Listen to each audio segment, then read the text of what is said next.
Magandang umaga Batangas, narito na po magiging lagay ng ating panahon ngayong araw ng Miyerkules, February 14, 2024. Patuloy pa din po ang epekto ng northeast monsoon o hanging amihan, partikular na sa bahagi ng Luzon, na magdadala ng maulap na kalangitan na may mahihinang pag-ulan sa Cordillera, bahagi ng Cagayan Valley region, gayon din sa Aurora at ilang bahagi ng Quezon. Samantala, ang shearland ay posibleng magdala ng maulap na kalangitan na may pag-ulan, partikular na sa Bicol region at ilang bahagi ng Mimaropa, gayon din sa ilang bahagi ng Samar. At sa iba pang bahagi ng bansa ay generally fair weather at possible ay may mga isolated rain shower and thunderstorm sa Visayas at Mindanao. Samantala, isolated rains naman sa Luzon.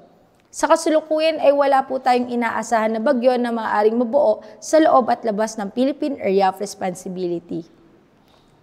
Para naman po sa probinsya ng Batangas ay makakaranas pa rin po tayo ng malamig na panahon sa madaling araw at sa bandang gabi. Samantala sa bandang tanghali ay mainit papunta sa bahagyang maulap na kalangitan na may mga tsansa ng mga kalat-kalat na pag-ulan. Sa hilagat kanluran ng Batangas ay may 25% tsansa ng pag-ulan. Samantala sa silangan at timog parte ay may 64% tsansa ng pag-ulan.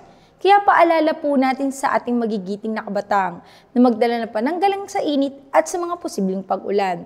Ang magiging agwat ng temperatura ngayong araw ng Miyerkules ay nasa pagitan ng 23 to 30 degrees Celsius. Si Haring Araw ay sumikat kaninang 6:20 ng umaga at lulubog mamayang 6 o'clock ng hapon.